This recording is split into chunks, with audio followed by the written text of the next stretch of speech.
There's something on my mind. There's a hadith that says the whole world is a mosque, masjid, except for the bathrooms and the graveyards. There's many, many masjids around the world. In Istanbul, that have holy people, graveyards right next to the masajids, where they build masjids next to a lot of tomb areas. Can you clarify that? Yeah. It's pretty simple. Because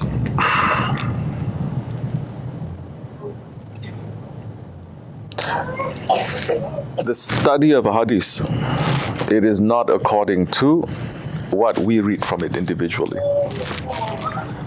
As the study of Quran Karim is not what we read from it individually.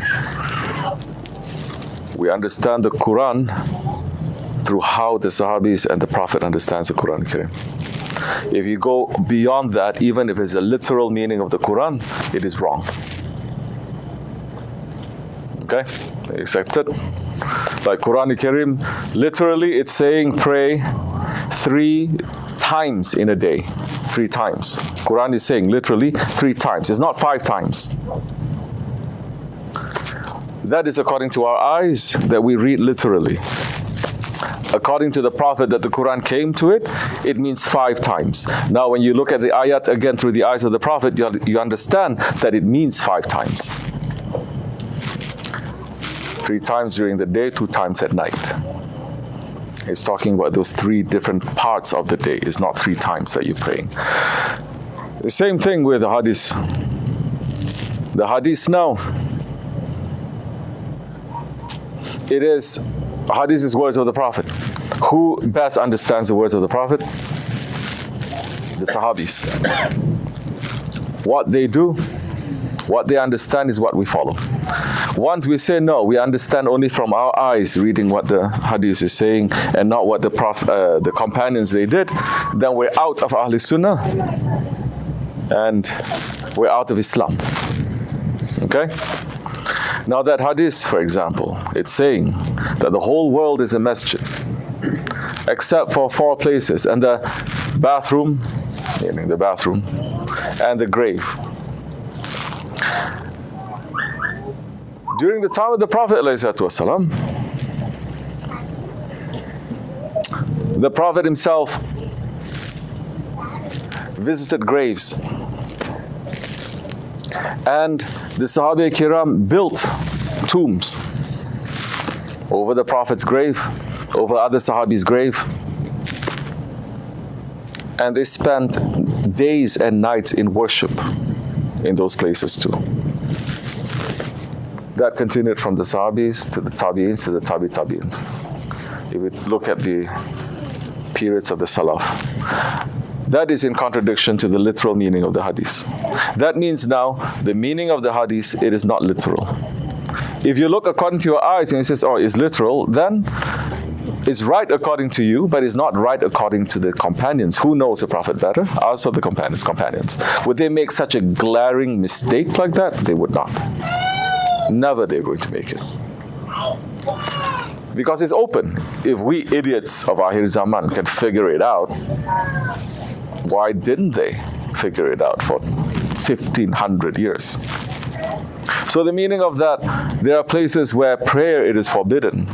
The graves, for example, the prayer, it is forbidden. It literally means grave. The grave. Why is prayer forbidden in the grave? Because you're dead. You cannot pray in the grave. The meaning of that is, when you are dead and the person is buried, the person cannot pray in the grave. He cannot perform namaz in the grave. Different kinds of things that you worship, for example, zikr that you're going to make, that you make salatul, let's say, janazah by the grave, that is also permitted, that is also worship, no? But it is forbidden to pray in the bathrooms because it is dirty. The grave itself, it is forbidden to pray because the person who is dead, you yourself, if you're buried there, you're dead, you cannot perform the prayers. That time is already done for you. It is forbidden. It doesn't mean literally that you cannot do it. Can you dig a grave and you perform prayers in the grave? If according to that hadith you cannot, no? It says you cannot dig a grave because you cannot perform in a grave. But the granddaughter of the Prophet ﷺ, Sayyidatul Nafisa, did exactly that. She went to Egypt because people were coming so much to her. She says, I need to worship. She went to Egypt and more people came to her. Then she decided to dig her own grave, which she did with her own hands. And she spent years in that small grave worshipping. Isn't this in contradiction to the hadith, literally? So it is not the words of the hadith, it is the meaning of the hadith now. That's why we need to be careful looking at these things. So there are places where it is forbidden for us to pray. And there are places where it has been made forbidden because we are not in that condition when you are in your grave to pray. Yet, even then, this is when you get into the nitty-gritty of things. Huh? This is not part of your, let's say, these are the branches and less than branches of your faith that you're going into. Yet, at the same time, when the Holy Prophet ﷺ was going to the Mi'raj, what did he see? He saw Hazrat Musa ﷺ worshipping in his grave. Hazrat Musa ﷺ, was he worshipping in his grave spiritually? No, because the saints, the martyrs and the prophets, they are fresh and alive in their grave, literally. And the Prophet says, I saw him worshipping in his grave. So again, we call into question that hadith now. Can it be contradicting? This is why it's very dangerous, as I believe Imam Malik is saying, nothing will bring you closer to shirk, closer to unfaith than studying the hadith. If you study hadith, it will take you out of your faith. The way that he's meaning, these are people who make qiyas. Okay? It's saying that if you study these things, so many contradictory things happening, without a guide, you'll be so confused and you reject everything then. So, Prophet ﷺ saw Hazrat Musa worshipping in his grave. So now, the meaning of worshipping in your grave now has a different meaning. Namaz is different. Namaz of your salah, meaning your 5 prayers, is different. Your namaz, when you make nafila ibadat, it is different. Worship that you're making a zikr or you're making dua is different. So now it is very complex, the whole situation there, about worshipping in the grave. You understand? For me,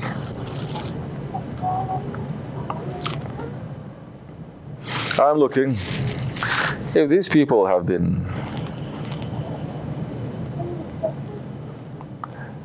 understanding and living their Islam longer than I have, they know better. And even if my understanding of it is in contradiction to that, I'm going to leave my understanding aside and follow them. This is the way of Ahl Sunnah. When it's necessary, something will happen to you to make you to understand. This is not a question of don't ask questions, leave it aside. No. All these questions have already been raised. They've already been answered.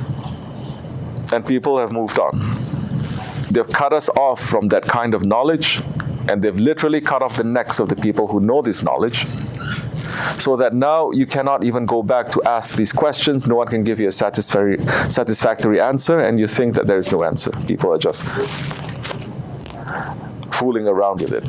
So it is necessary now, when I see things like that, and I say, okay, they are doing it. Who is doing this? Sahabe-i-kiram, tabi'in, tabi'in.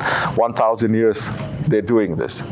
But it looks as if it is against this ayat or against this. There's something is wrong with my understanding of that ayat, my understanding of that hadith. I try to seek answers from there. Once upon a time, this woman went to a Sharia court. And she asked for some help from the judge. And the judge says, I can give you the judgment according to the Quran, or I can give you the judgment according to Imam Shafi. She says, please give me the judgment according to Imam Shafi, because I don't trust your understanding of the Quran. You understand? Tamam. Finish. This is what we are doing. Do we understand do we trust our understanding of what the Quran or the Hadith is, or anything about Islam in these days?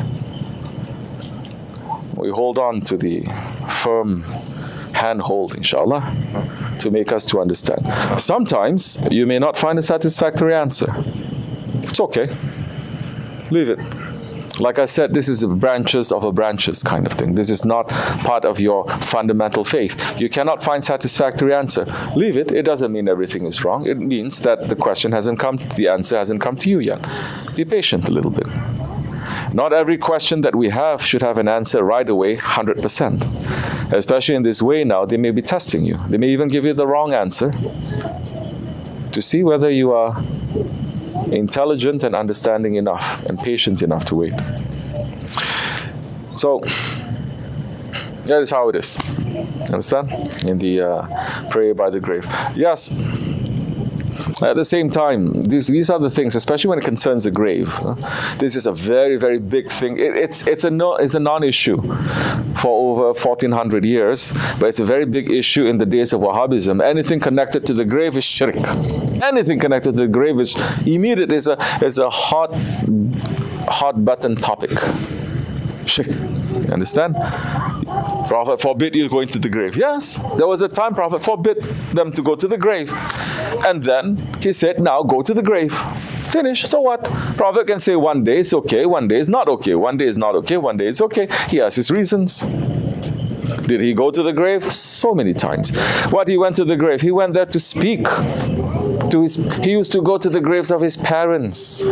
And he used to sit there and he used to cry. Missing his mother, missing his father. Huh? You think Prophet ﷺ is going to do that to a dust, to a dead bones? He used to sit at the grave of his uncle Hazrati Hamza. And if every word and every gesture of the Prophet is a prayer, he was praying. He was speaking. What do you think he was? Just asking him, how you doing? How you? Always asking Allah, bless him, bless him, bless him. I miss him, I love him, bless him. So anything concerning with the grave, in these days they say, oh, it is a shirk. It is not. Okay? And the grave now,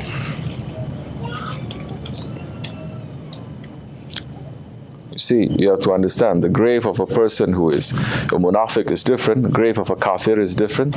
The grave of a holy one is not a grave anymore. It becomes a what? It becomes a garden of paradise. It becomes a part of paradise. It's not a grave anymore. It's not a place where a dead body is. I don't want to go to a place where there's a rotting dead body. That place, it is forbidden. I don't want to go there. I want to go to a place where it becomes a part of paradise. This is what Allah is saying. This is what the Prophet ﷺ is saying. And when they were moving the graves of the Sahabis, right up to the 1960s, in so many parts of the Middle East, they dig up and they found the whole intact body of the Sahabi. nice smell coming from them. They look fresh. Not only Sahabis, not only saints. They find bodies of common people like you and me, that these people, they live clean lives, easy life. They didn't worship so much. They don't know so much. They didn't do so much, but they were nice, sincere people. They dig them up 10 years, 20 years later, and their body is intact. Completely intact. And people didn't even consider them to be saints or anything, but because they are good, holy ones, Allah loves them. Those ones I want to be. That's not a grave anymore. There's a garden of paradise that becomes Jannat. Yeah. So, same time, this is not, like I said, this is not something that we, as people of Ahli Sunnah or Ahli Tasawwuf, we're pushing to say, no, no, no. The best place to go to the graves and pray over there. We're not saying that also. There has to be a fine balance. But because especially in these days, sometimes, astaghfirullah, I'm looking at the Wahhabis also. I don't blame them. I don't blame them. Because Ahli Sunnah, they have deviated so much also. I don't blame them. Look to see in North Africa what they do in the graves. Look to see in India what they do to the graves. What do they do over there? Do they worship over there to be closer to Allah? No, they do that. They go there to work with black magic so many times. Correct or no? Correct or no? That's why I don't blame them also. That's why when Ahmad Farooqi Sirhindi, our Grand Shaykh, Imam Rabbani, the Grand Shaykh of the Nakshibendi order, that Allah sent him there to India to clean up the Muslims there. They were Muslims, 1,000 years they were Muslims. They were carrying tariqat, but they've deviated. They mix up with so many things. They mix up Hinduism, Bogism, Yogism, everything they mix up, saying this is Tasawwuf. And he came and he banned everything. Everything he banned. His tariqat is not Wahhabi, astaghfirullah. Although now they're saying he's Wahhabi. But his tariqat, can you imagine? He banned everything. He banned India, all of India, from singing Qawwali. Can you imagine that? Shaykh, can you imagine? You cannot. It's terrible, right? To imagine. No Qawwali. Impossible. No Qawwali, no dancing, no nothing. Because it's too much. It's too much. They make deviation there. And this is human nature. It's too much. Same thing in China. When they try mixing it up, become interfaith, it's too much. Same thing in Iran, same thing anywhere else. It's too much, they start to mix it. Same thing in Spain.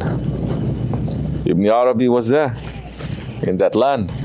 Islam was there ruling for 800 years.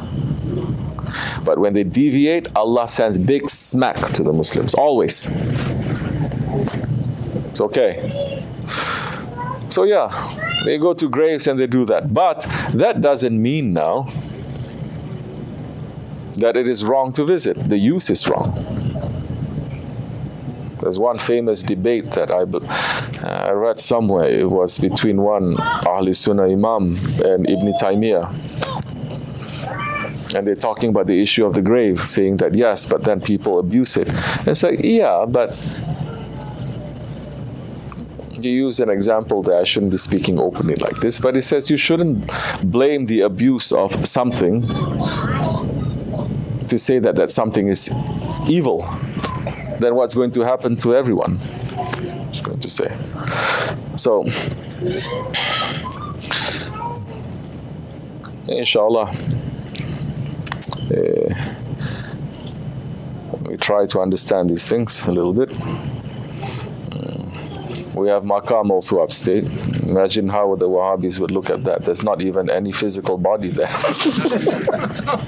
Did anybody die? Yeah. Are they buried here? No. And there's a maqam? Yeah. And you go there to visit? Yeah. And you pray inside? Yeah. They go crazy. It's okay. In Shaykh and his house, one day I'm going to put it there also. It used to be when Shaykh Efendi was there. They even had an icon of Hazrat Maryam there. Did you know? You ever saw it? You don't know. Did anybody else here know? Yeah, a picture. It's okay. With the sheikhs, everything is a sign, it's not the thing. You understand? When it's not the thing, sometimes it's okay. They're not hooked on it. We're not saying you have to put icons everywhere. No, a little bit here and there. So what? For a reason there too. Imagine. When he went to India, he entered into those cabs, and there was a Hindu cab driver, and he put that elephant thing, you know, elephant with a trunk, and then Shaykh Efendi was wearing a flower they put him because he came through the airport. You see, the saints, most important is they grab your heart. Because the heart is the throne of Allah. And it is their job now, they steal hearts to replace the idol inside the heart with Allah. But first, they have to put themselves there a little bit. So Shaykh Efendi got into into the cab. Some of the Sahabi, I think you were there, Masood. He came in, the Hindu cab driver looked at him, Shaykh Efendi wearing big white turban, and Shaykh Efendi saw that. And then Shaykh Efendi did this, like this. And he took off his towel, he put it over there. Oh, the cab driver now. Oh, so friendly to him, love him. You understand? Wahhabi, oh, forget about Wahhabi. Shahid bhai.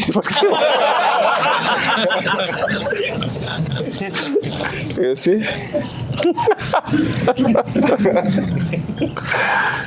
Correct. But the saints have a different logic. They know how to steal the heart. That is the most important thing. Everything else is just shadow play.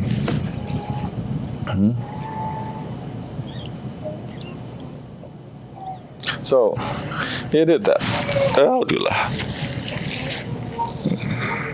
This is completely different from those ones, let's say, who they are unbalanced. Like, for example, I know in Albania, Albanians, the Muslims, they go to Christian saints' tombs and they ask for help. That's completely different. It's not like that, right? So I have to balance it a little bit. All right.